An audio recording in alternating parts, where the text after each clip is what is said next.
High, বিকশিত সুপ্ত প্রতিভা এই মহান লক্ষ্যকে সামনে রেখে গড়ে ওঠা প্রতিভা অনলাইন স্কুলে আজকের এই ক্লাসে যে যেখান থেকে আমাকে শুনছেন সবাইকে শুভেচ্ছা এবং সালাম।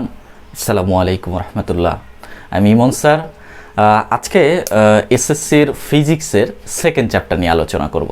তো আপনাদের ফিজিক্সের ফার্স্ট অধ্যায় আমি অলরেডি একটা ভিডিও আপলোড করেছি, যে টিউটোরিয়ালটাতে আসলে ফিজিক্সের ফার্স্ট চ্যাপ্টারটা মানে একদম বেসিক, মানে তেমন আলোচনা নেই। মূল পড়ালেখা কিন্তু সেকেন্ড চ্যাপ্টার থেকে শুরু হবে, ঠিক আছে? তো শুরু করা যাক ক্লাসটা। দেখেন, সেকেন্ড চ্যাপ্টারের নাম হচ্ছে গতি, মোশন, যেটাকে ইংলিশে বলা হয়। তো অ্যাট ফার্স্ট আমরা এই গতির নামকরণের সার্থকতা বা গতি শব্দ, ছোট্ট একটা শব্দ, এর মধ্যে আসলে কি অর্থ নিহিত আছে সেটি একটু জানার চেষ্টা করি। ওকে, তার আগে একটা কথা না বললেই নয়, যে আপনাদের যারা এখন নতুন 9-10 আসছেন তাদের বেসিস আমি একদম প্রাইমারি লেভেল থেকে আলোচনা করার চেষ্টা করব, যাতে যারা নতুন 9-এ আসছেন তাদের জন্য উপকার হয়, পাশাপাশি 9-10 বা এসএসসি যারা তাদের জন্য উপকার হবে। তো এই গতি চ্যাপ্টারটা মানে নামটা ছোট, বাট এটার সিগনিফিকেন্স হিউজ, মানে এর ব্যাপক প্রভাব রয়েছে। কারণ এই গতি চ্যাপ্টার উপর ভিত্তি করে কিন্তু পরবর্তী চ্যাপ্টারগুলো আপনাদের, যেমন বল আছে, হ্যাঁ, কাজ শক্তি ক্ষমতা আছে, পথের অবস্থা, চাপ আছে, এই চ্যাপ্টারগুলো কিন্তু এই গতি চ্যাপ্টার উপর ভিত্তি করে কিন্তু গড়ে উঠেছে। So this is the foundation বলা যায় অনেকটাই। তো এই জন্য আমরা একটু গতি চ্যাপ্টারটা একটু মনোযোগ দিয়ে পড়তে হবে, ঠিক আছে?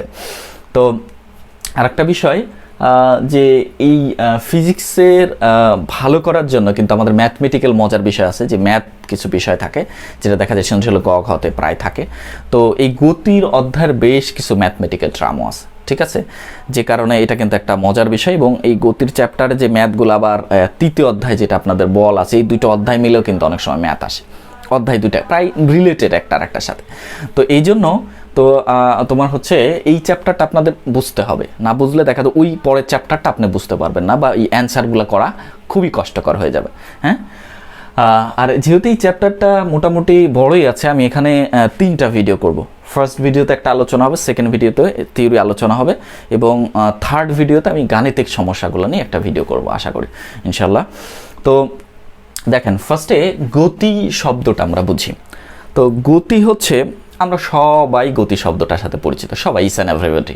বিকজ আমরা বলি যে তোমার গতি অনেক ভালো, বা বলে তুমি অনেক গতিতে হাঁটতে পারো, বা অনেক গাড়ির গতিটা অনেক বেশি ছিল, হ্যাঁ, এরকম বলি। সে গতিতে খুব সাইকেল চালায়, হ্যাঁ, এরকম শব্দগুলো আমরা প্রায় বলি, তাই না? তো আমাদের ফিজিক্সে সেই গতি শব্দটায় তবে এর বিস্তৃত একটা ব্যবহার রয়েছে, বিস্তৃত একটা ক্যালকুলেটিভ এর একটা ক্ষেত্র রয়েছে, হ্যাঁ, ব্যাপক মোটামুটি। সেটা নিয়ে আমরা আলোচনা করব। তাহলে গতি হচ্ছে স্বাভাবিকভাবে বলতে গেলে যে কোনো বস্তুর অবস্থান পরিবর্তন করা। অবস্থান কি, এক জায়গা থেকে আরেক জায়গায় যাওয়া, সেটাই তো আমরা গতি বলি। এখন এই যে এক জায়গা থেকে আরেক জায়গায় যাচ্ছে, এটা আমরা একটা তুলনা করি কিন্তু কোন একজনের সাপেক্ষে, যেটাকে রেফারেন্স স্ট্রাকচার বা প্রসঙ্গ বিন্দু বলা হয়। যেমন হতে পারে আমি যদি বলি আমার সাপেক্ষে সে দ্রুত গতিতে যাচ্ছে, যদি আমি স্থির থাকি, বা যদি বলি আমার বাসার গেট থেকে সে দ্রুত, আমার বাসার গেট থেকে সে দ্রুত পশ্চিম দিকে চলা শুরু করলো, বা পশ্চিম দিকে সাইকেল চালিয়ে যেতে থাকলো। তো এই যে এই আমার বাসার গেট থেকে একটা নির্দিষ্ট দিকে তার একটা অবস্থান পরিবর্তন, এটাই আসলে গতি, ঠিক আছে? তো গতি বিষয়টা রিলেটেড যে বিষয়গুলো সেখানে আলোচনা। তাহলে গতি বলতে আমরা একটু বলি যে অবস্থার পরিবর্তন, সংক্ষেপে আমরা একটু বুঝি। এখন আমরা অ্যাট এ গ্লান্স এই চ্যাপ্টারে কী কী আলোচ্য বিষয় আছে, মেইন কন্টেন্টগুলো আছে, টপিক কী কী আছে, এটা একটু দেখে ফেলি। যেমন আমরা ফার্স্টে আসবে স্থিতি গতি নিয়ে আলোচনা, কারণ গতির ঠিক বিপরীত শব্দ হচ্ছে স্থিতি। তা আপনাকে গতি বুঝতে হলে স্থিতি জিনিসটা আগে বুঝতে হবে, এটা বিপরীত জিনিসটা, হ্যাঁ। সো এই স্থিতি নিয়ে আগে কিন্তু একটু কথা হবে। দেখুন আসবো যে গতি কত রকমের গতি আছে। যেমন আমি বললাম সাইকেলের গতি হলে, গাড়ির গতি হতে পারে, ফ্যান ঘুরতেছে এটার গতি, হ্যাঁ, আমাদের ঘড়ির কাঁটা ঘুরতেছে একটা গতি, হৃদ স্পন্দনের গতি, হ্যাঁ, স্প্রিংয়ের গতি, কত রকম গতি আছে আমরা একটু দেখবো গতিগুলো কত ধরনের, বিজ্ঞানের আলোকে কত ভাগ ভাগ করা আছে। দেন স্কেলার রাশি, ভেক্টর রাশি। আসলে রাশি বিষয়টা তোমাদের ফার্স্ট চ্যাপ্টারে কিন্তু আপনাদের আমি পড়িয়েছি। তো এখানে মজার দুটো কথা আছে, এবং দেখবেন আপনাদের এই স্কেলার ভেক্টর রাশি নিয়ে আপনাদের হায়ার ম্যাথও কিন্তু ম্যাথমেটিক্যাল বিষয় আছে এখানে। তো যাই হোক, তারপর আছে দূরত্ব সরণ। আমরা কমনলি ইউজ করি দূরত্ব অতিক্রম করা, হ্যাঁ, এই শব্দটা। দূরত্ব সরণের মধ্যে কি মজার রিলেশন বা কি বিষয় সেটা নিয়ে জানবো। তারপর আসলে দ্রুতি বেগ কি জিনিস সেটা নিয়ে আলোচনা হবে। ত্বরণ ও মন্দন, হ্যাঁ, ত্বরণ অ্যাসেলারেশন, আমি অভিকর্ষ ত্বরণ আপনার ক্লাস 8-এ পড়ছেন। হ্যাঁ, অবশ্যই এটা রৈখিক ত্বরণ হবে আলোচনা। হ্যাঁ, ক্লাস 8-এর একটু স্মৃতির পাতায় নাড়া দেন, কিন্তু সেই সপ্তম অধ্যায় আপনাদের ত্বরণ নিয়ে কিন্তু কথা ছিল, অভিকর্ষ ত্বরণ।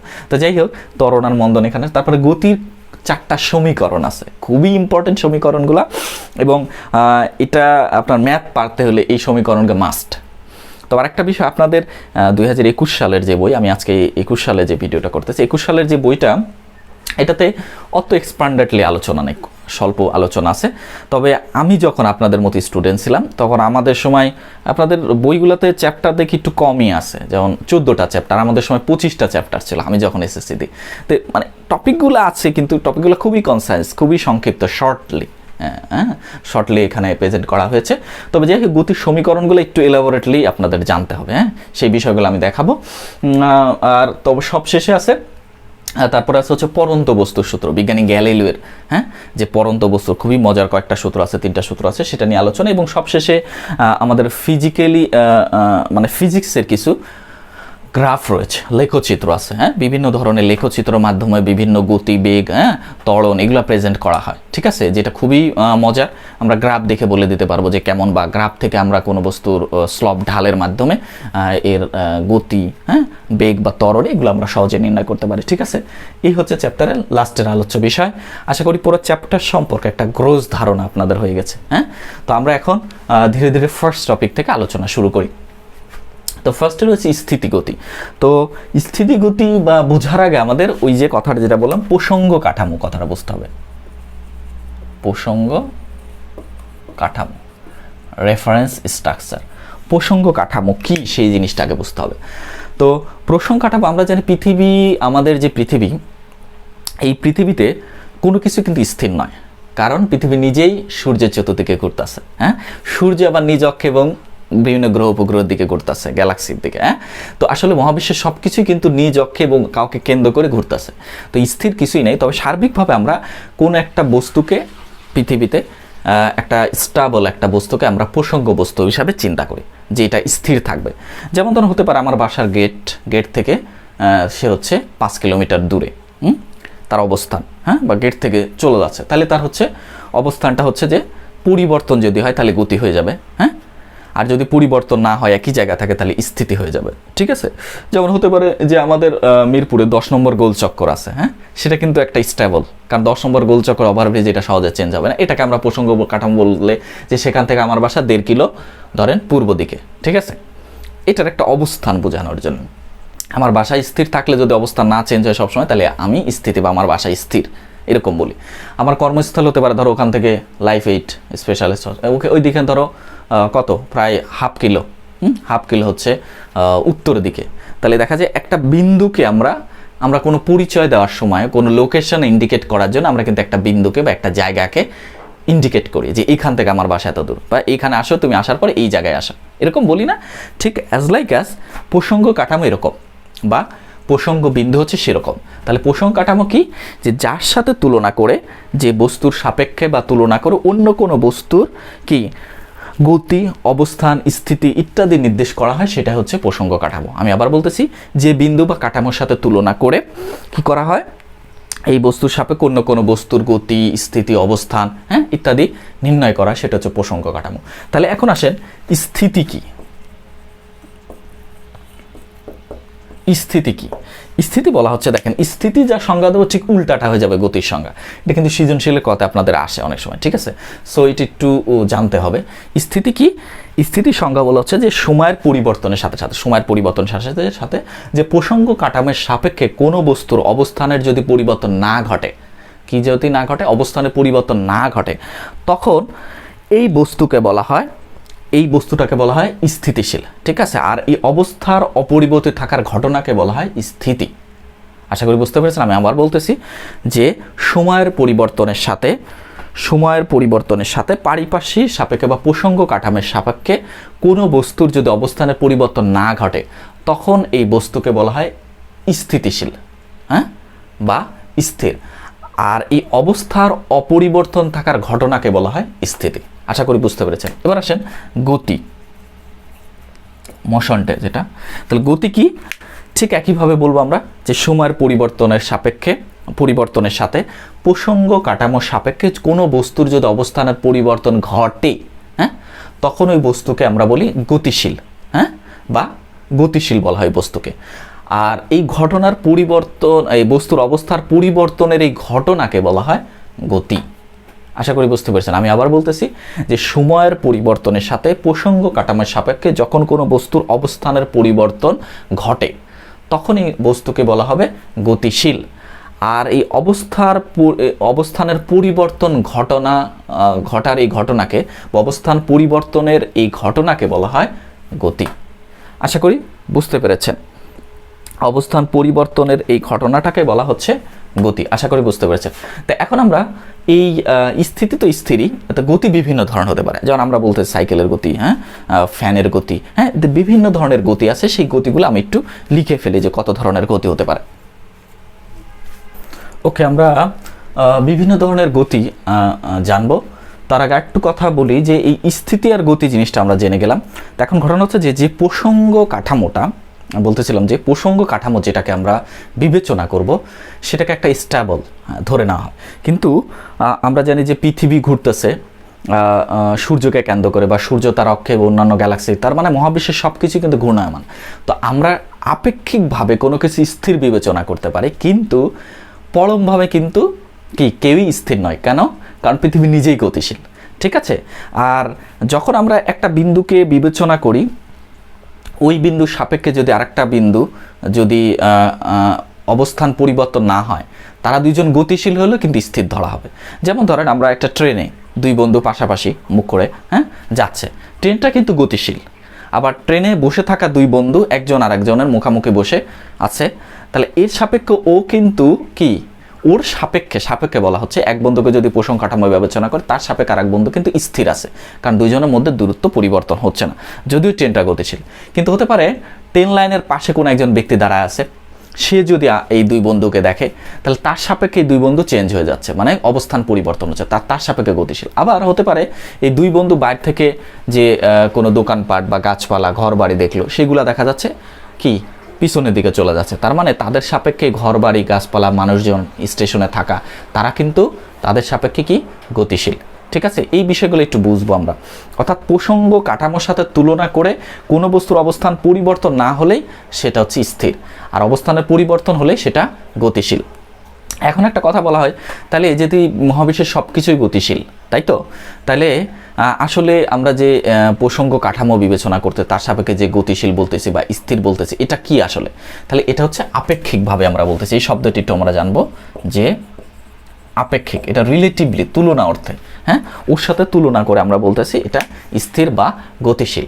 হ্যাঁ, আর পরম যদি বলা হয়, তার মানে এই যে আমরা যে প্রসংখ্যাটা বিবেচনা করি তার সাপেক্ষে যখন কোনো বস্তু স্থির না গতিশীল এটা তুলনা করা হয় বা বিবেচনা করা হয়, হ্যাঁ, রিলেটিভলি যখন বলা হয় তুলনার সাথে বা আপেক্ষিকভাবে, সেটা হচ্ছে আপেক্ষিক গতি বা আপেক্ষিক স্থিতি। এখানে আরেকটা কথা আছে, তাহলে পরম গতিটা কি হতে পারে? পরম শব্দটা আছে। পরম হচ্ছে কি, যদি একদম স্থির কোনো বস্তু, পার্মানেন্টলি স্থির কোনো বস্তুর সাপেক্ষে কোনো বস্তুর অবস্থান যদি গতিশীল না স্থির এটা নির্ণয় করা, তাহলে সেটা পরম স্থিতি বা পরম গতি হতে পারে। কিন্তু মহাবিশ্বে আসলে যেহেতু পৃথিবী নিজেই গতিশীল, সো পরম বস্তু বলে কোনো এরকম আমরা প্রসঙ্গ কাঠামো পেতে পারি না। ঠিক আছে, এই জন্য আমরা একটা কথা বলি এখান থেকে, কিন্তু এটা অনেক সময় আসে আর কি, যে এই জন্য আমরা বলতে পারি যে পৃথিবীর যত গতি রয়েছে, যত স্থিতি রয়েছে, সকল গতি সকল স্থিতি আপেক্ষিক। কারণ পৃথিবী নিজেই গতিশীল, তাদের আপেক্ষে, তাদের তুলনা করে তাদের সাপেক্ষে একটা বিবেচনা করা হয় যে এটা গতি না স্থিতি। তো পৃথিবীর সকল গতি এবং সকল স্থিতি আপেক্ষিক, পরম নয় কোনো গতি, হ্যাঁ, কোনো স্থিতি পরম নয়, এই কথাটি আমরা মনে রাখবো।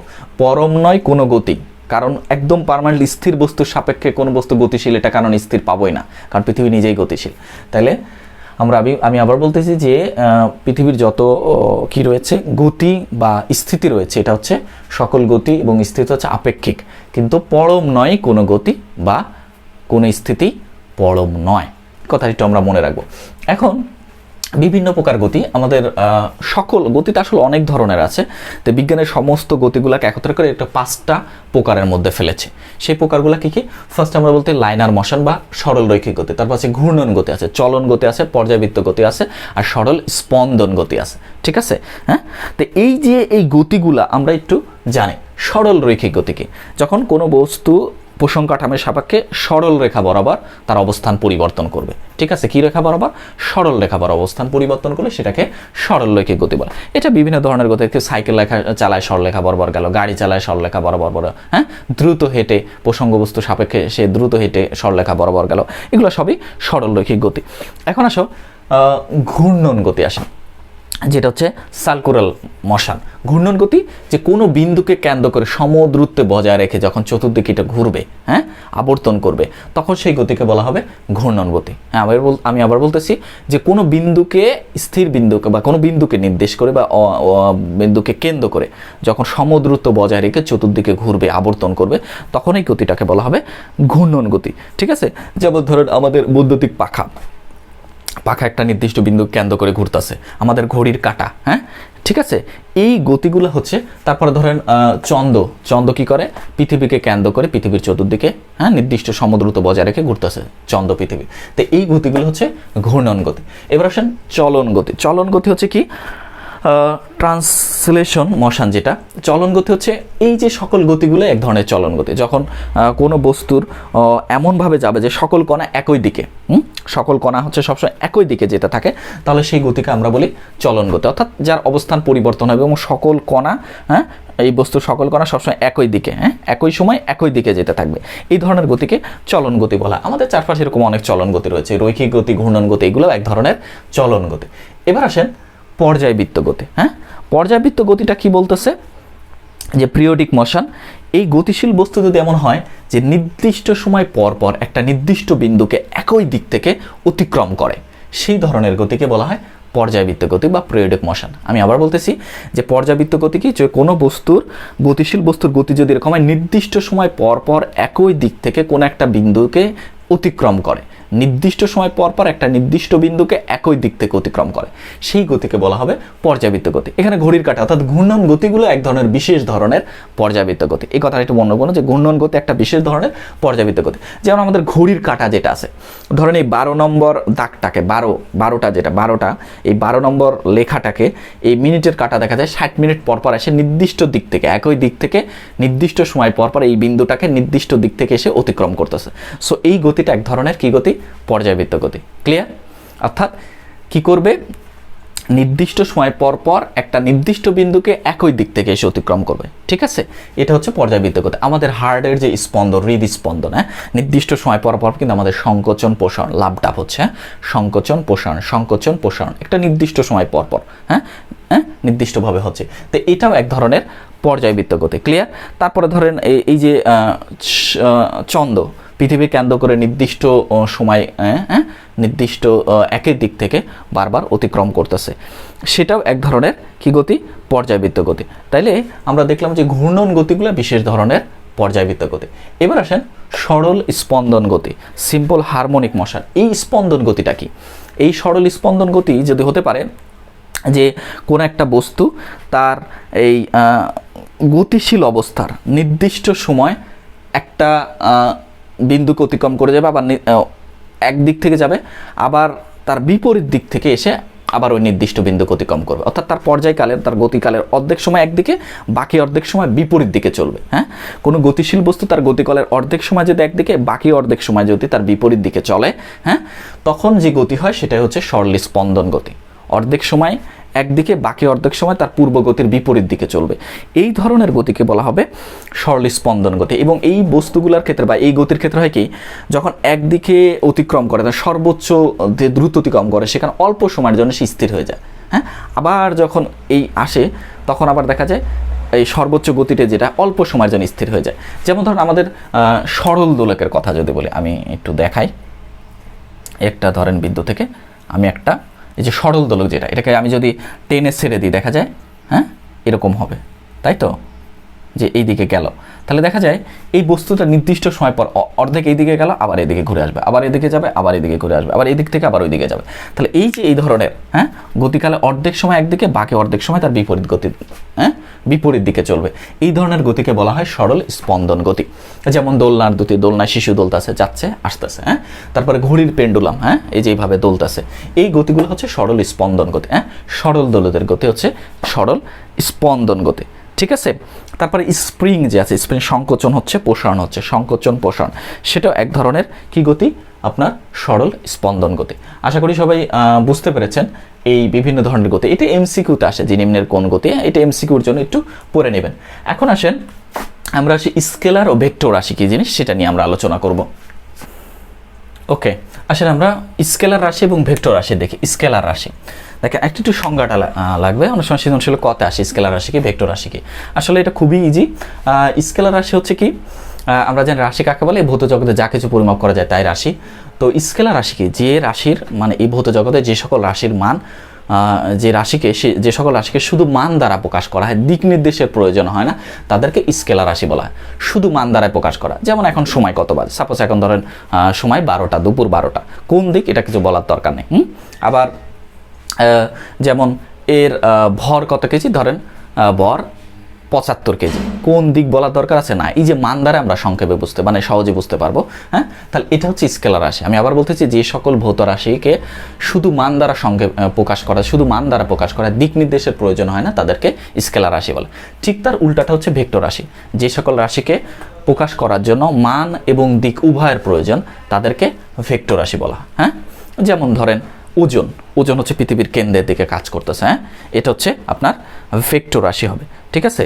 তারপরে ধরেন এরকম অনেকগুলো রাশি আছে। হ্যাঁ, যেমন গতি, হ্যাঁ কোন দিকে, হ্যাঁ বেগ, হ্যাঁ কোন দিকে, এরকম কিন্তু দিকটাও আসবে, মানও থাকবে, এর সাথে কি থাকবে, এর দিকও থাকতে পারে।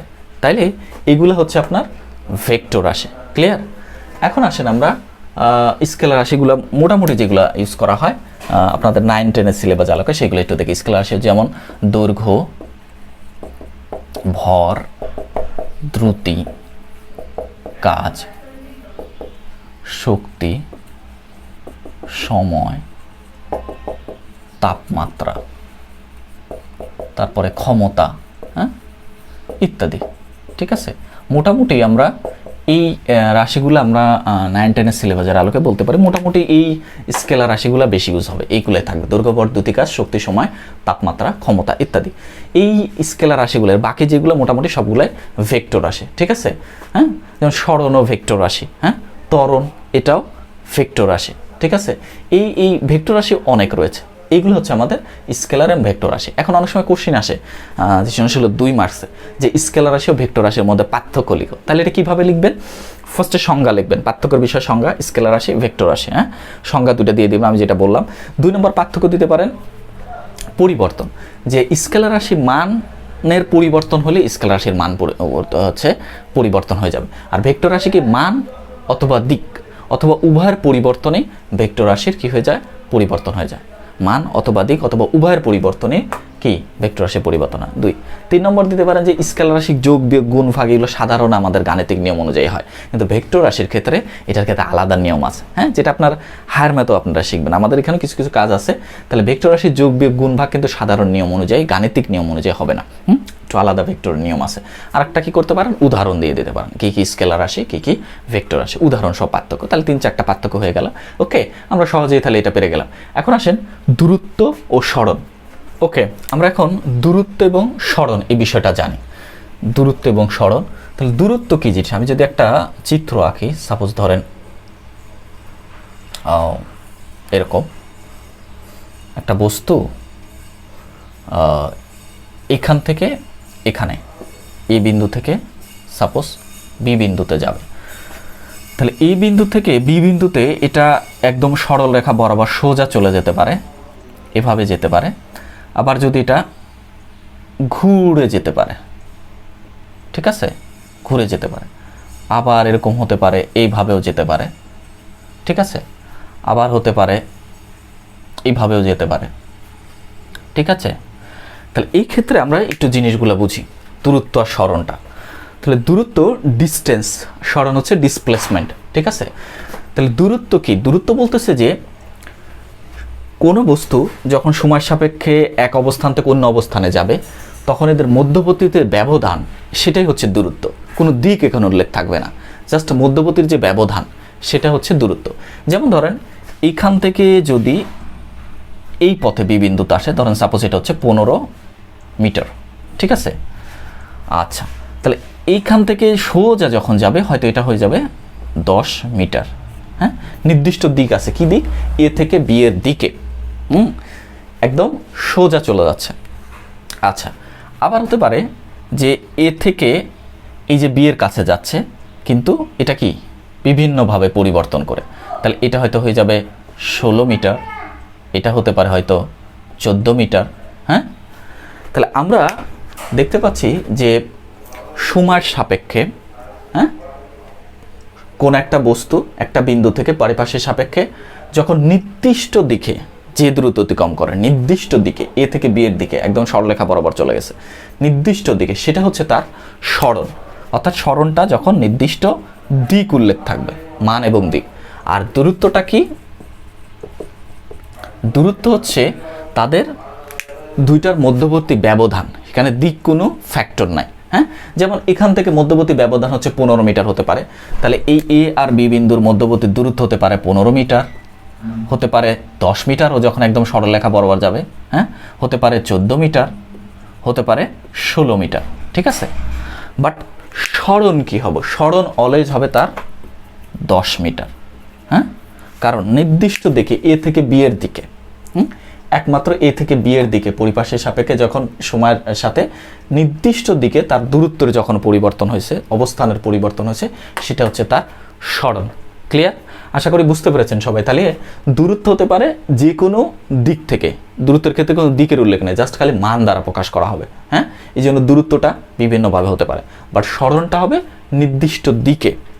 তারপর আমরা বলতে পারি নির্দিষ্ট দিকে অতিক্রান্ত দূরত্বটাই এক ধরনের সরণ। ক্লিয়ার? আমরা সংক্ষেপে এরকম বলতে পারি যে নির্দিষ্ট দিকে অতিক্রান্ত দূরত্বটাই হচ্ছে সরণ। যেমন এখানে সরণ হচ্ছে 10 মিটার, এ থেকে বি এর দিকে একদম সোজা যেটা দিক বোঝানো হবে। ঠিক আছে, সরণের ক্ষেত্রে। এখন দূরত্বকে আমরা যদি ডিস্টেন্স ডি দ্বারা প্রকাশ করি, এই দূরত্বের একক হচ্ছে আমরা জানি মিটার। ঠিক আছে, সরণকে হয়তো এস দ্বারা প্রকাশ করা, এর একক হচ্ছে মিটার, দুজনের একক একই। আচ্ছা, এখন যদি এর মাত্রা প্রকাশ করি তাহলে মিটার, তার মানে দূরত্ব, এর মাত্রা হচ্ছে এল, লেন্থ বোঝাবে। ঠিক আছে, দূরত্বের মাত্রা। সরণের মাত্রা হচ্ছে এল, লেন্থ। হ্যাঁ, দূরত্ব বোঝাবে এল, এল দ্বারা প্রকাশ করব। তার মানে দেখা যাচ্ছে এদের একক মাত্রা একই, জাস্ট প্রকাশটা একটা হচ্ছে নির্দিষ্ট দিকে থাকবে আর একটা ওরকম কোনো নির্দিষ্ট দিক থাকবে না। তাহলে দিক মান সহ যেটা হচ্ছে সরণ, তার মানে এটা ভেক্টর রাশি। আর দূরত্বটা কি? মধ্যবর্তী জাস্ট অবস্থানের ব্যবধান, সেটার কোনো দিক উল্লেখ থাকবে না, সেক্ষেত্রে হচ্ছে দূরত্ব। সেটা সুতরাং স্কেলার রাশি, শুধু মান দ্বারা প্রকাশ করা হবে। ক্লিয়ার? তাহলে আমরা দূরত্ব আর সরণ বুঝে গেলাম। এবার আসেন দ্রুতি অ্যান্ড বেগ জিনিস। দেখেন একটু কথা বলি। দূরত্ব, দতে দূরত্ব, দতে হচ্ছে দ্রুতি। সো দূরত্বের সাথে দ্রুতির একটা সম্পর্ক আছে, কিন্তু দূরত্বের সাথে দ্রুতি আর সরণের সাথে বেগ। আমরা এখান থেকে কিন্তু সহজেই দ্রুতি এবং বেগ, অর্থাৎ দূরত্বের পরিবর্তনের হারটাই হবে দ্রুতি সময়ের সাথে, আর সরণ পরিবর্তনের হারটাই হচ্ছে সময়ের সাথে সরণের পরিবর্তন হার মানে সময়ের, প্রতি সেকেন্ডে বা সময়ের সাথে এই সরণের পরিবর্তন হারটাই হবে বেগ। আমরা সংক্ষেপে বলতে পারি। তাহলে দতে দ্রুত, দতে দ্রুতি, দ্রুতের সাথে দ্রুতির রিলেশন। তার মানে দ্রুতি স্কেলার রাশি হলে দ্রুতিও স্কেলার রাশি, সরণ যেহেতু ভেক্টর রাশি, বেগও ভেক্টর রাশি আসবে। আচ্ছা, যাই হোক, তাহলে দ্রুতি কাকে বলে? দ্রুতি বলা হচ্ছে যে কোনো বস্তুর অবস্থান পরিবর্তনের হারকে সময়ের সাথে, অর্থাৎ দূরত্বের পরিবর্তনের হারকে তার দ্রুতি বলা হয়। তো দ্রুতি স্পিড, আর সরণ হচ্ছে বেগ হচ্ছে ভেলোসিটি। ঠিক আছে, তাহলে দ্রুতি হচ্ছে আমরা ভি দ্বারা প্রকাশ করি, দ্রুতি ভি ইকুয়াল টু দূরত্বের পরিবর্তনের হার। সময় সাপেক্ষে কোনো বস্তুর দূরত্বের পরিবর্তনের অতিক্রান্ত দূরত্বের হারটাকেই বলা হচ্ছে তার দ্রুতি। ঠিক আছে, তাহলে দ্রুতি v equal to d by t. তো দূরত্বের একক কি? মিটার, সময়ের একক কি? সেকেন্ড। সো আমরা একক লিখতে পারি এস উপরে চলে এম এস 1, ইনভার্স 1। তার মানে দ্রুতির একক হচ্ছে মিটার পার সেকেন্ড। ক্লিয়ার? এখন এর যদি আমরা মাত্রাও নির্ণয় করি, তাহলে দূরত্বের মাত্রা হচ্ছে যেহেতু দূরত্ব লেন্থ এল, আর সময়ের মাত্রা হচ্ছে ক্যাপিটাল টি।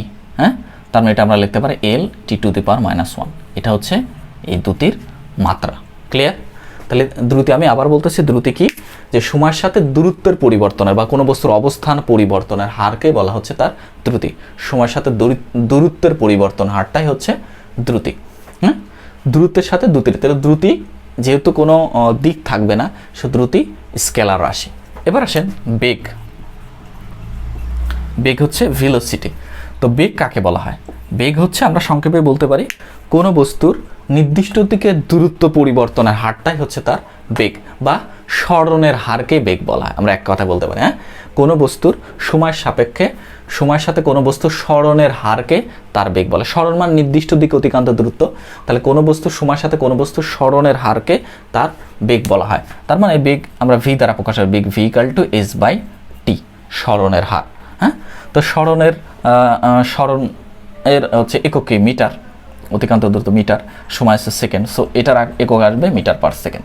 দেখেন এটা আর এটা সেম, তার মানে বেগের এককও কিন্তু মিটার পার সেকেন্ড। এখন যদি আমরা মাত্রা নির্ণয় করি, সরণ যেহেতু দূরত্ব বোঝাচ্ছে, লেন্থ এল, সময় হচ্ছে টি, সো হচ্ছে এল টি টু দি পাওয়ার -1। ঠিক আছে, এটাও যা এটাও তাই। তার মানে বেগের মাত্রা আর দ্রুতির মাত্রাও একই, এল টি টু দি পাওয়ার -1। এটা হচ্ছে বেগের মাত্রা। ক্লিয়ার? তো এখন বেগ কয়েক ধরনের হতে পারে। বেগ হচ্ছে প্রধানত দুই ধরনের, একটা হচ্ছে সমবেগ বা সুষমবেগ, আর হচ্ছে অসমবেগ। সমবেগ অ্যান্ড অসমবেগ, ঠিক আছে, বা সুষমবেগও বলা হয় এটাকে।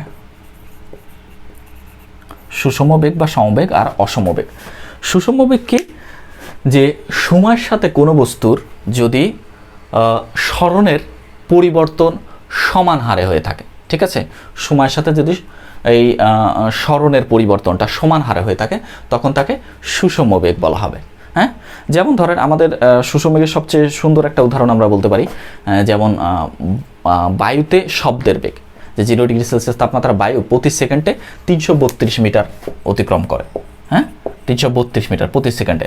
তাহলে প্রথম সেকেন্ডে 332 মিটার যাবে, দ্বিতীয় সেকেন্ডও কত? 332, তৃতীয় সেকেন্ডে 332, এইভাবে যাবে।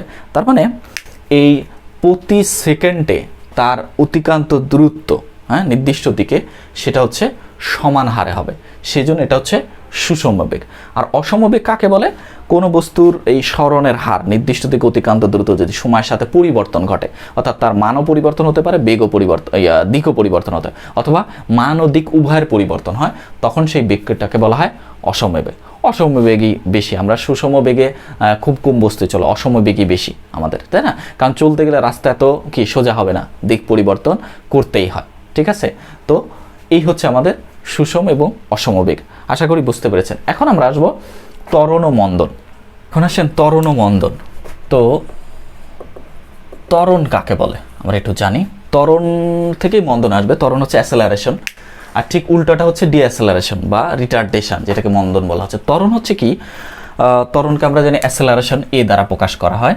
তো ত্বরণ হচ্ছে কোনো বস্তুর বেগ বৃদ্ধির হারকে ত্বরণ বলা হয়, বা বেগ পরিবর্তন হারকে ত্বরণ বলা হয়। কোনো বস্তুর বেগ পরিবর্তন হারকে ত্বরণ বলা হয়। তাহলে বেগ তো হচ্ছে কি নির্দিষ্ট দিক আছে আমরা জানি। যেমন ধরেন আমি একটু জাস্ট দেখাই যে এই বস্তুটা সাপোজ ইউ আদিবেগ, এই আদিবেগটাকে ইউ দ্বারা প্রকাশ করা হবে। ইউ আদিবেগ নিয়ে যাত্রা শুরু করলো, হ্যাঁ, তো যেতে সে কী করলো, এসে ভি শেষ বেগটা প্রাপ্ত হলো। এখানে সময় লাগলো সাপোজ তার টি সময়। তাহলে এই যে ইউ আদিবেগ থেকে ভি শেষ বেগ পর্যন্ত পৌঁছাইছে, তাহলে তার বেগ বাড়তে বাড়তে এখানে আসছে। যদি এরকম বেগ বৃদ্ধি পায় ইউ থেকে ভি এর দিকে, তাহলে বেগের পরিবর্তন কি হবে? যেহেতু ভি শেষ বেগ বিয়োগ আদিবেগ, বেগের পরিবর্তন। যেহেতু আদিবেগ ইউ স্থির ছিল, এখান থেকে যাত্রা শুরু করে সেইখানে আসছে, বেগ পর্যায়ক্রমে বাড়ছে, তাহলে বেগের পরিবর্তন ভি মাইনাস ইউ আর সময়ের সাপেক্ষে যে টি, এটাই হচ্ছে তার অ্যাসেলারেশন বা ত্বরণ। তার মানে সময়ের সাথে কোনো বস্তুর বেগ পরিবর্তন হারকে ওই বস্তুর ত্বরণ বলা হয়। ঠিক আছে, হ্যাঁ, আমি আবার বলতেছি, সময়ের সাথে কোনো বস্তুর বেগ পরিবর্তন হারকে ওই বস্তুর ত্বরণ বলা হয়। এখন এই ত্বরণ দুই ধরনের, একটা হচ্ছে ধনাত্মক ত্বরণ, বা আমরা যেটাকে সাধারণভাবে ত্বরণই বলে থাকি। ধনাত্মক ত্বরণটাই আসলে এক ধরনের ত্বরণ, আর একটা হচ্ছে ঋণাত্মক ত্বরণ। ঋণাত্মক ত্বরণ বা এটাকে কি বলা হয়? মন্দন বলা হয়। ঠিক আছে, রিটার্ডেশন বা ডিঅ্যাসেলারেশন। তো মন্দন কাকে বলা হবে? তো বলতেছে যদি সময়ের সাথে কোনো বস্তুর বেগ হ্রাস হয়, এই হ্রাস পাওয়ার এই হারটাকেই বলা হবে তার মন্দন। ক্লিয়ার? যেমন ধরেন এই ইউ একটা স্পিড ছিল, সেই স্পিডে আস্তে আস্তে আস্তে তার বেগ কমলো, কমে ভিতে আসলো। তাহলে বেগের পরিবর্তন কি? বেশি বেগ থেকে কম বেগ। তাহলে এক্ষেত্রে তার বেগের পরিবর্তনটা কি আসবে যদি আমরা ভি মাইনাস ইউ দিই, হ্যাঁ, তো ভির তুলনায় দেখা যাচ্ছে ইউটা যদি বড় হয়, হ্যাঁ, ভির তুলনায় যদি ইউটা বড় হয়, হ্যাঁ, ইউ এর মানটা যদি বড় হয় তাহলে কি আলটিমেটলি এই মানটা কিন্তু একটা ঋণাত্মক মান আসবে। হ্যাঁ, যেমন ধরেন সাপোজ যে একটা বস্তু 3 মিটার পার সেকেন্ড যাত্রা শুরু করলো, 10 মিটার পার সেকেন্ড যাত্রা শুরু করলো এবং শেষে এসে তার বেগ হলো 3 মিটার পার সেকেন্ড, তাহলে তার মানটা কি -7 হয়ে যাবে না? আমরা যদি লিখেছি -7 মিটার পার সেকেন্ড, হ্যাঁ, আর সময় যাই হোক, সময় এখানে যাই সামথিং আসুক, এটা দিয়ে ভাগ করলে আমাদের মানটা কিন্তু ঋণাত্মক আসবে। ঠিক আছে, তাহলে এই ধরনের ত্বরণটাকে বলা হবে ঋণাত্মক ত্বরণ বা রিটার্ডেশন বা মন্দন বলা হবে। ক্লিয়ার? তা আমি আবার বলতেছি যে সময়ের সাথে কোনো বস্তুর বেগের পরিবর্তনের হারকে তার মন্দন বলা হবে। ক্লিয়ার? তো এটা হচ্ছে মন্দন। আবার ত্বরণ কি? সময়ের সাথে কোনো বস্তুর বেগ বৃদ্ধির হারকে বলা হবে, হ্যাঁ, বা বেগের পরিবর্তনের হারকে ত্বরণ বলে, এরকম বলা হয় সময়ের সাথে কোনো বস্তুর বেগের পরিবর্তনের হারকে। হ্যাঁ, এটা যদি বেগের পরিবর্তন যদি ধনাত্মক হয় তাহলে তার হচ্ছে ধনাত্মক ত্বরণ বা ত্বরণ বলা হবে, আর বেগের পরিবর্তন যদি ঋণাত্মক হয় তাহলে এটাকে ঋণাত্মক ত্বরণ বা মন্দন বলা হবে। ক্লিয়ার? ওকে, এটা কিন্তু সংজ্ঞা অনেক সময় আসে। এখানে একটা কথা বলি, তার মানে আমরা দেখতে পাচ্ছি যে ত্বরণ আসলে আমরা যদি এইভাবে লিখি বেগ বাই সময়, হ্যাঁ, বেগের পরিবর্তনের, হ্যাঁ, বেগের পরিবর্তন হারকে ত্বরণ বলবো, হ্যাঁ, বেগ বাই সময়। তো বেগ সমান আমরা কি লিখতে পারি? বেগ সমান আমরা একটু আগেই শিখলাম দূরত্ব বাই বেগ সমান সরণ বাই সময়। ঠিক আছে না? বেগ সমান সরণের হারকে বেগ বলা হয়, বেগ সমান হচ্ছে সরণ বাই সময়, হ্যাঁ, আর নিচে আছে সময়। তাহলে কি দাঁড়াবে? সরণ বাই সময় স্কয়ার। তো সরণ একক হচ্ছে মিটার, সময়ের একক হচ্ছে সেকেন্ড স্কয়ার, সো ত্বরণের একক দাঁড়াবে মিটার পার সেকেন্ড স্কয়ার। এটা কিন্তু হচ্ছে আপনার ত্বরণের একক। মন্দনের এককে তাই আসবে। ঠিক আছে, ত্বরণ একক হচ্ছে মিটার পার সেকেন্ড। এখন আমরা যদি এটা মাত্রা নির্ণয় করি, মাত্রা হচ্ছে সরণের মাত্রা হচ্ছে লেন্থ এল, সময়ের মাত্রা হচ্ছে ক্যাপিটাল টি, আমরা জানি যেহেতু সময় স্কয়ার মানে টি স্কয়ার, তাহলে এটা উপরে চলে গেলে এল টি টু দি পাওয়ার -2। এটা হচ্ছে ত্বরণ বা মন্দনের মাত্রা। ক্লিয়ার? ত্বরণ বা মন্দনের মাত্রা। এখন আসেন এই ত্বরণ কয় ধরন হতে পারে? ত্বরণ হচ্ছে 2 ধরন হতে পারে, একটা হচ্ছে সুষম ত্বরণ আর একটা হচ্ছে অসম ত্বরণ। হ্যাঁ, তাহলে সুষম ত্বরণ কাকে বলে? ত্বরণ যদি হয় যে সুষম ত্বরণ এবং অসম ত্বরণ। সুষম ত্বরণটা কি? সুষম ত্বরণ হচ্ছে যে কোনো বস্তুর বেগ যদি নির্দিষ্ট দিকে সবসময় একই হারে বাড়তে থাকে, সেই ত্বরণকে সুষম ত্বরণ, অর্থাৎ বেগ বৃদ্ধির হার যদি সমান সময় সমান হয়ে থাকে। যেমন ধরেন আমরা একটু বলি, সবচেয়ে সুন্দর সুষম ত্বরণ উদাহরণ হতে পারে অভিকর্ষ ত্বরণটা। হ্যাঁ, যেমন আমি যদি মার্কারটা ছেড়ে দিই তাহলে অভিকর্ষ বলের ফলে এটাকে টেনে নিবে। তাহলে অভিকর্ষ ত্বরণ কী হয় আমরা জানি, যদি দেখি কোনো একটা বস্তু যদি পড়তে থাকে first second, second second, third second, তাহলে দেখা যায় প্রথম সেকেন্ডে আমার অভিকর্ষ ত্বরণের মান 9.8 মিটার পার সেকেন্ড স্কয়ার আমরা জানি। তাহলে প্রথম সেকেন্ডে যদি 9.8 যায় তাহলে দ্বিতীয় সেকেন্ডে কত যাবে? 9.8 × 2, হ্যাঁ, মিটার পার সেকেন্ড এই বেগ যাবে। তৃতীয় সেকেন্ডে 9.8 × 3 মিটার পার সেকেন্ড এই বেগে তার অবস্থানটা পরিবর্তন হতে থাকবে। তার মানে অর্থাৎ সমান সময় সমান হারে বেগের পরিবর্তন হচ্ছে। প্রথম 9.8, তারপর 9.8 × 2, তারপর 9.8 × 3 এই হারে। অর্থাৎ কোন একটা বস্তুর বেগের পরিবর্তন যদি সমান সময় সমানভাবে হতে থাকে তাহলে সেই ত্বরণটাকে বলা হবে সুষম ত্বরণ। উদাহরণ কি? অভিকর্ষ ত্বরণ হচ্ছে সুষম ত্বরণের সর্বোৎকৃষ্ট উদাহরণ। অভিকর্ষ ত্বরণ, হ্যাঁ, সবচেয়ে সুন্দর উদাহরণ। আর অসম ত্বরণ কি? অসম ত্বরণটা ঠিক উল্টা কথা, যে কোনো বস্তুর যদি নির্দিষ্ট দিকে সবসময় এর বিভিন্ন হারে বেগ বৃদ্ধি পায়, হ্যাঁ, তখন তাকে অসম ত্বরণ বলা হয়। নির্দিষ্ট দিকে সবসময় যদি তার বেগের পরিবর্তন ভিন্ন ভিন্নভাবে হয়, হ্যাঁ, এক সময় বেশি হলো এক সময় কম হলো, বেগের পরিবর্তন হচ্ছে, তো বেগ পরিবর্তন হারকেই তো ত্বরণ বলা হবে। কিন্তু দেখা যায় বিভিন্ন সময় বিভিন্ন হচ্ছে, হ্যাঁ, তো কোনো সময় বাড়তেছে কোনো সময়। যেমন একটা সরল রেখা বরাবর যদি একটা রৈখিক গতিতে একটা গাড়ি যদি চলে, আমরা তো সাধারণত একই বেগে গাড়ি চালাতে পারবো না, হ্যাঁ, দিক পরিবর্তন হবে, হ্যাঁ, দ্রুতি পরিবর্তন হবে, তাই না? তো দেখা যায় তো ওই বেগ যখন পরিবর্তন হচ্ছে, দিক পরিবর্তন হচ্ছে, তার মানে বেগের পরিবর্তন কখনো বাড়তেছে কখনো কমতেছে, হ্যাঁ। আবার দেখা যায় স্পিড একদম থেমে যাচ্ছে। তাহলে যখন থেমে যাবে বস্তুটা, যদি একদম থেমে যায়, এটা তো চলমান ছিল, যদি একদম থেমে যায় সেক্ষেত্রে কি হবে? সেক্ষেত্রে বেগের পরিবর্তন কি সাধারণত স্থির থেকে আবার একদম স্থির হয়ে গেলে স্থির হয়ে গেল, তার মানে বেগের পরিবর্তন থাকবে না, তার মানে সেক্ষেত্রে ত্বরণও 0 হয়ে যাবে, হ্যাঁ। যদি কোনো স্থির বস্তু থাকে সেক্ষেত্রে কোনো বেগের পরিবর্তন নাই, বেগ স্থির, বেগ 0, সুতরাং বস্তুটার ত্বরণও 0 হয়ে যাবে। এটি একটু আমরা মাথায় রাখবো। এই হচ্ছে ত্বরণ আর মন্দন, হ্যাঁ, সুষম ত্বরণ অসম ত্বরণ। আপনাদের এই পর্যন্তই এনাফ, এসএসসি লেভেলে এই পর্যন্ত এনাফ। তারপরে আরও কিছু কথা আছে, এটা হায়ার স্টাডিতে শিখবেন, সেটা আমরা আচ্ছা ঠিক আছে এখানে আলোচনা দিলাম না। এখন আসেন গতির সমীকরণ নিয়ে আলোচনা, এটা কিন্তু খুবই গুরুত্বপূর্ণ, গতির সমীকরণ নিয়ে আলোচনা করি। ওকে, আমরা এখন গতির সমীকরণগুলো নিয়ে আলোচনা করি। আমি অলরেডি গতির সমীকরণগুলো লিখে ফেলছি। আমরা দেখি ফার্স্ট সমীকরণ ভি সমান ইউ প্লাস এটি, সেকেন্ড সমীকরণ এস সমান u plus b divide by 2 into t, তৃতীয় আছে এস সমান u two plus half a t square, এবং চতুর্থ সমীকরণটা হচ্ছে ভি স্কোয়ার সমান u square plus twice s. আচ্ছা, তো এই যে এই গতির সমীকরণগুলা, এটা বিশেষ করে আমাদের ম্যাথমেটিক্যাল যে প্রবলেমগুলো আছে, ম্যাথমেটিক্যাল সলভে আমাদের খুবই কাজে লাগবে, কারণ আমাদের ম্যাথগুলো অধিকাংশ এই চ্যাপ্টারের এই গাণিতিক সমীকরণগুলোর উপর ভিত্তি করে তৈরি হয়েছে, ঠিক আছে। তো এই গতিক সমীকরণগুলো খুব ভালো করে বুঝতে হবে।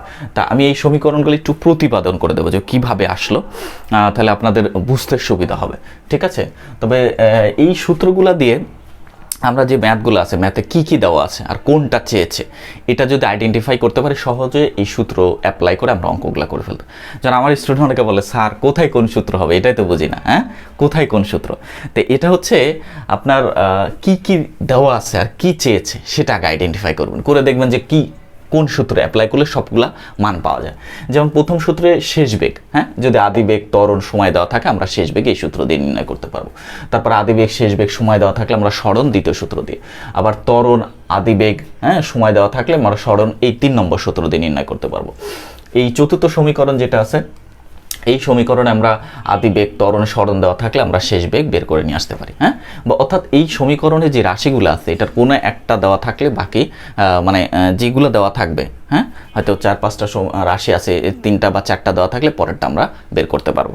তো এই গাণিতিক সমীকরণে বা গতির সমীকরণে যে রাশিগুলো ব্যবহার করা হয় এস ইউ ভি এ টি, এটাকে একত্রে সুভাট এরকম বলা হয়, মানে সংক্ষেপে, মানে এই যে 5টা গাণিতিক রাশি ব্যবহার করা হবে, সরণ, আদিবেগ, শেষ বেগ, ত্বরণ, সময়, এগুলোর মধ্যে সম্পর্ক নিয়েই এই 4টা সমীকরণ আমরা সংক্ষেপে সুভাট বলি, হ্যাঁ।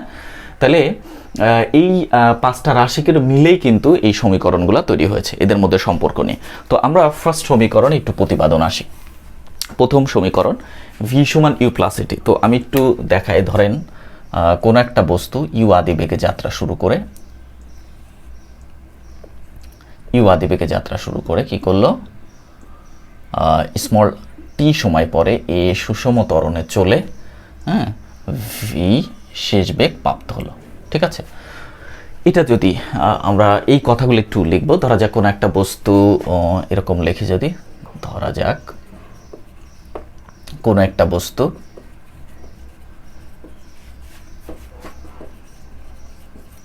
ইউ আদি বেগে যাত্রা শুরু করে,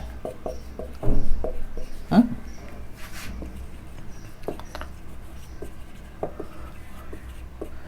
এই সুষম ত্বরণে চলে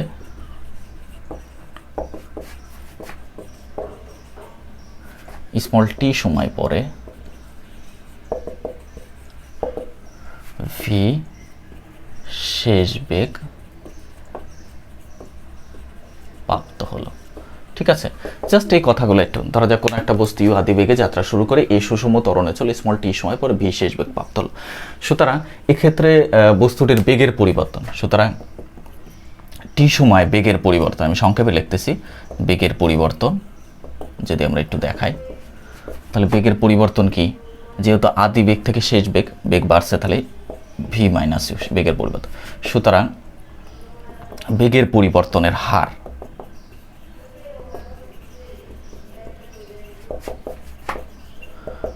সময় সাপেক্ষে বেগের পরিবর্তন, তাহলে টি, হ্যাঁ। তো আমরা জানি বেগের পরিবর্তন হারকে, অর্থাৎ বেগের পরিবর্তন হারকে কি বলা হয়, ত্বরণ বলা হয়। সুতরাং ত্বরণ a is equal to v minus u divided by t. ঠিক আছে না, এটা আমরা লিখতে পারি।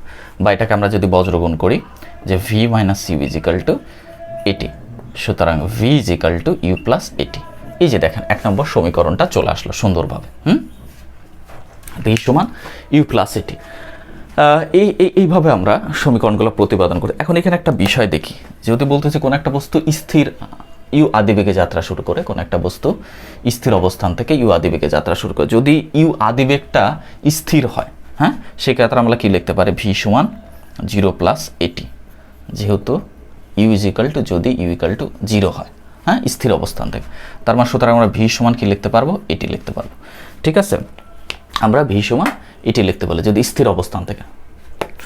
আচ্ছা, এখন আরেকটা কথা, যদি আমরা যেহেতু বলছি যে সুষম ত্বরণ বা সমত্বরণে চলে, যেহেতু সুষম ত্বরণ, সেক্ষেত্রে এই হচ্ছে ধ্রুব রাশি হবে। তাহলে একটা ধ্রুব রাশি থাকলে এই ধ্রুব রাশির পরিবর্তে আমরা সমান চিহ্ন বসে দিই, এখানে একটা সমানুপাতিক চিহ্ন, হ্যাঁ, প্রপোর্শনেট একটা চিহ্ন ইউজ করতে পারে। সো আমরা লিখতে পারি ভি সমানুপাতিক টি। ঠিক আছে, ভি সমানুপাতিক কি লিখতে পারলাম, টি। অর্থাৎ এখান থেকে একটা কথা বলা যেতে পারে যে স্থির অবস্থান থেকে সুষম ত্বরণে বা সমত্বরণে চলমান কোনো বস্তুর বেগ ওই সময়ের, হ্যাঁ, নির্দিষ্ট সময়ের সমানুপাতিক, অর্থাৎ ভি সমানুপাতিক টি। এই কথাটা কিন্তু এমসিকিউতে ছোট কোশ্চেন অনেক সময় আসে। ঠিক আছে, তা আমরা এইভাবে দেখা যায় প্রথম সমীকরণটাই করে ফেললাম। একইভাবে যদি আমরা দ্বিতীয় সমীকরণটাতে আসি, সেমভাবে আমরা একই কথা লিখবো। ধরাটা কোনো একটা বস্তু ইউ আদিবেগে, হ্যাঁ, স্থির অবস্থা থেকে যাত্রা শুরু করলো, যাত্রা শুরু করে কী করলো, এখানে যেহেতু এস আছে, তাহলে বললাম যে কি লিখতে পারি, এখানে এসটা দিয়ে দেবো, যে ধরা যায় কোনো একটা বস্তু আদিবেগে স্থির অবস্থান থেকে যাত্রা শুরু করে এই সুষম ত্বরণে চলে স্মল টি সময় পর এস দ্রুত অতিক্রম করে ভি বিশেষ বেগ প্রাপ্ত হলো। সুতরাং এই ক্ষেত্রে আমরা কিভাবে এই সমীকরণটা বের করতে পারি, আমরা দেখেন, যেহেতু বস্তুটি সুষম বেগে চলে, তাহলে এর গড় বেগ কী হবে, তাহলে আমরা গড় বেগকে বার ভি ধরে লিখতে পারি, হ্যাঁ, যে গড় বেগ bar v equal to u plus v divided by 2।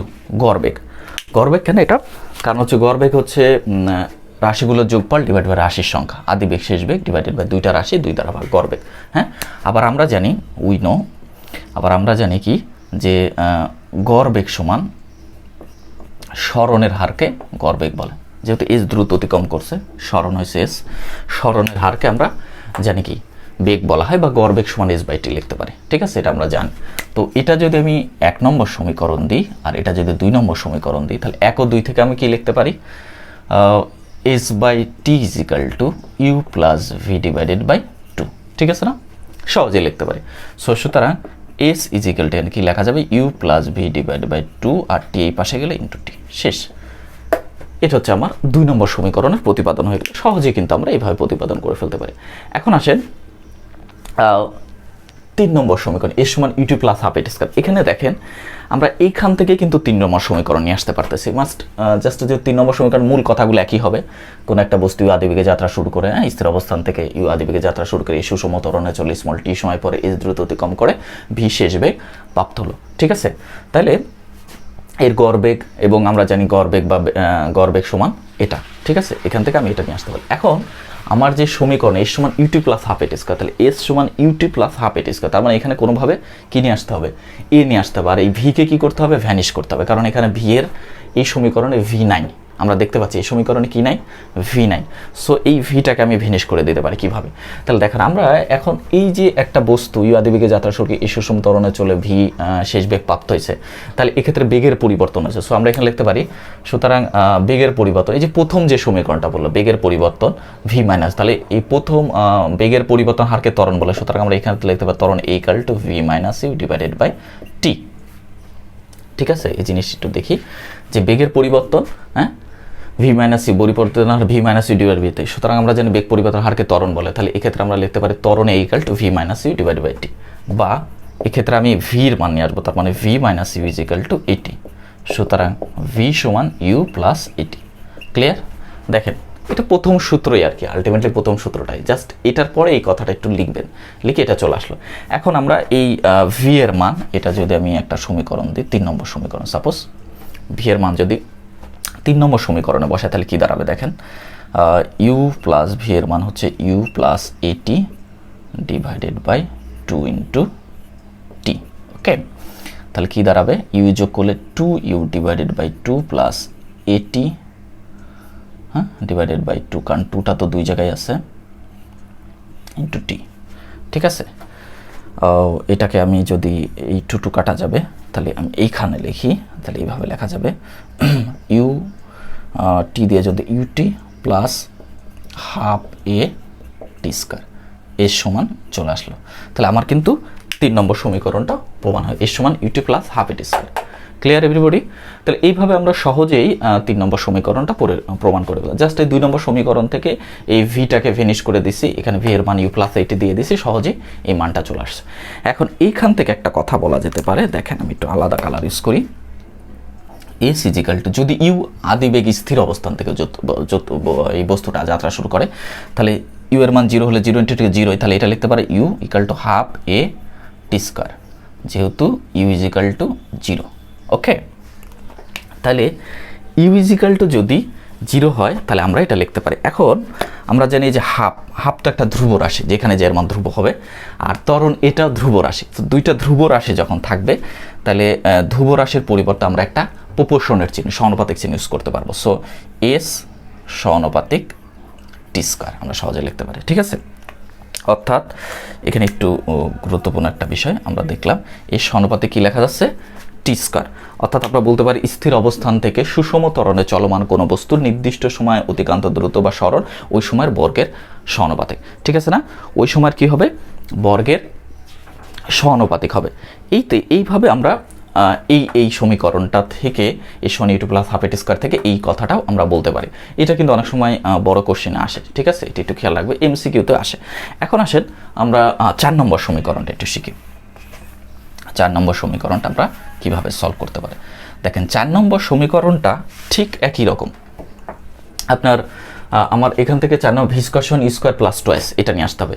So v square সমান e square plus twice a s একইভাবে লিখবেন। ধর যা কোনো একটা বস্তু আদিবেগে যাত্রা শুরু করে এই সুষম ত্বরণে চলে স্মল টি সময় পরে এস দ্রুত অতিক্রম করে ভি শেষ বেগ প্রাপ্ত হলো, তাহলে এর গড় বেগ নির্ণয় করতে পারবো। আর আমরা যেন করবো এস বাই টি, এখান থেকে এস বের করে ফেললাম। ঠিক আছে, এখন এস আসার পর আমার এই সমীকরণ যদি খেয়াল করি, তাহলে দেখা যাচ্ছে এই সমীকরণে কি নাই টি নাই, এই যে টি, তাহলে এই টিকে ভেনিশ করতে হবে। হ্যাঁ, তো আমি কিভাবে এই টিকে ভেনিশ করতে পারি, দেখেন এইখান থেকে আমি টিকে ভেনিশ করে নিয়ে আসতে পারবো। তাহলে আমি এরকম লিখবো, যেহেতু এটা বস্তুটি সুষম ত্বরণে চলছে এবং বেগের পরিবর্তন হচ্ছে, তাহলে আমরা বলতে পারি বেগের পরিবর্তন এ ইকাল টু, যেটা ত্বরণ বলা হয় বেগ পরিবর্তনের হারকে ত্বরণ, a equal to v minus u divide by t, এটা লিখতে পারি। এখন আমি যেহেতু টি নিয়ে আসবো, তাহলে এটি আগে নিয়ে আসি, বা at is equal to v minus u. সুতরাং টি ইজ ইকাল টু কি দাঁড়াবে v minus u divided by a. Okay everybody, দেখেন কি সুন্দরভাবে টির মানটা চলে আসলো। সো আমি যদি এখানে টি এর মানটা বসাই দিই, আলটিমেটলি কিন্তু এই যে এই মানটা চলে আসবে, আমরা দেখতে পাচ্ছি। তাহলে বসাই আমি একটু, তাহলে টি এর মান এখানে বসাই, তাহলে u plus v divided by 2, আর টি এর মান হচ্ছে v minus u divided by a. Okay, গুণ অবস্থায়।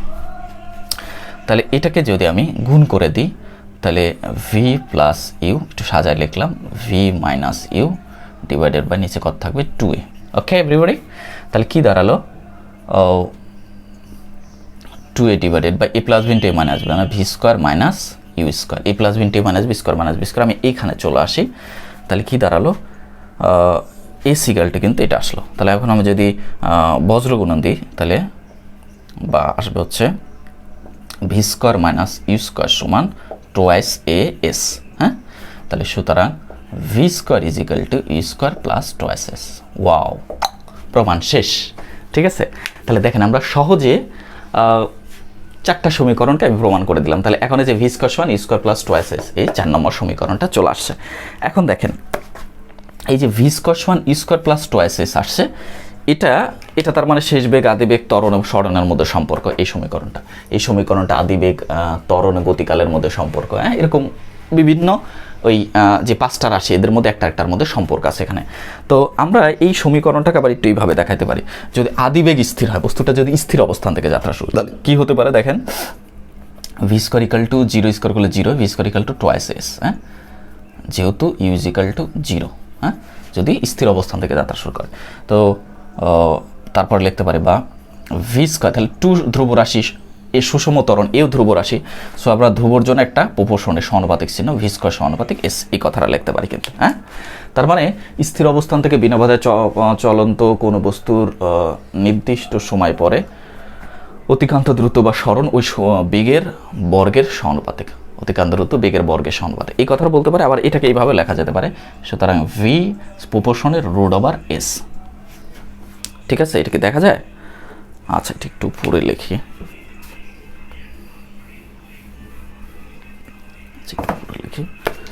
তাহলে আমি এখানে লিখতে পারি ভি স্কয়ার সমানুপাতিক এস। ঠিক আছে, এটা কিন্তু হ্যাঁ, বা আমরা লিখতে পারি ভি সমানুপাতিক রুট ওভার এস। ঠিক আছে, এটা কিন্তু একটা গুরুত্বপূর্ণ বিষয়। ওকে, তাহলে আমরা দেখতেছি এখান থেকে যদি আদিবেগ স্থির হয় তাহলে আমরা বলতে পারি যে নির্দিষ্ট সময়ে পরে প্রাপ্ত বেগ, হ্যাঁ, ওই সময় অতিক্রান্ত দ্রুত বা সরণের বর্গমূলের সমানুপাতিক, অর্থাৎ ভি সমানুপাতিক রুট ওভার এস। তাহলে এই যে সহজে আমরা এই 4টা সমীকরণ নির্ণয় করে ফেলতে পারলাম। ওকে, আশা করি সবাই আপনারা এই গতি সমীকরণগুলো এখন বুঝে গেছেন। হ্যাঁ, তারপরে আপনাদের এই পাঠে কোনো যদি সমস্যা থাকে তাহলে অবশ্যই আমাকে লিখবেন, এই ভিডিও যেখানে আপলোড হবে তার নিচে। ক্লাসটা অনেক বড় হয়ে যাবে, আর নিব না, এই পর্যন্তই থাক। তো আমার একটা, যারা আমাকে ফলো করেন বা আমার ক্লাস যাদের ভালো লাগে দেখেন, তাদের জন্য একটা অ্যাডভাইস আমার পক্ষ থেকে। আপনাদের যে বইগুলো আছে, বইটা 2021 সালে যে বইটা অনেক মানে শর্ট করে ফেলছে বইগুলো। তো আমি যখন এসএসসি দিই তখন বইটার কিন্তু প্রায় 25টা অধ্যায় ছিল। তো এখন ঘটনা হচ্ছে যে আপনাদের যে এখন যে টিচার আছে বা এক্সামিনার, বোর্ড এক্সামিনার যারা, তারা কিন্তু সেই সময়কার বই পুস্তক পড়ছে, তাদের মাথায় কিন্তু ওই ধারণাগুলো এখনও আছে। তো এই জন্য দেখা যায় এসএসসির কোশ্চেনগুলো কিন্তু পুরাতন বইগুলার স্টাইলে ধাঁচ থেকে কিছু আসে। হ্যাঁ, তো এই জন্য আপনারা একটু, আমার অ্যাডভাইস আপনাদের জন্য, সবাই একটা পুরাতন বই, যে একটা কথা বলে না ওল্ড ইজ গোল্ড, আসলে বিষয়টার একটা গুরুত্ব আছে, কথাটার তাৎপর্য আছে। তো আপনার একটা পুরাতন বই কিছু কালেক্ট করবেন, মানে এই এডিশনের তার প্রিভিয়াস এডিশন, হ্যাঁ, সেই বইটা নিয়ে একটু মিলায় দেখবেন অনেক কাজে লাগবে। সো সবাই একটু পুরাতন বই কালেক্ট করবেন। তো আজকে এই পর্যন্ত, আর কথা বাড়াবো না। সবাই যারা আমার ক্লাস ভালো লাগে আমার সাথে থাকবেন, এবং সঠিক শিক্ষা অর্জন, শিক্ষার আলো সবার মাঝে ছড়িয়ে দেওয়া প্রত্যেকের নৈতিক দায়িত্ব। সেই জায়গা থেকে আমার চ্যানেল সম্পর্কে সবাইকে অভিহিত করবেন। পরিশেষে সকলের সুস্বাস্থ্য দীর্ঘায়ু কামনা করে এবং আবার দেখা হবে নতুন কোনো ভিডিও নিয়ে, এই প্রত্যাশায়। আল্লাহ হাফেজ।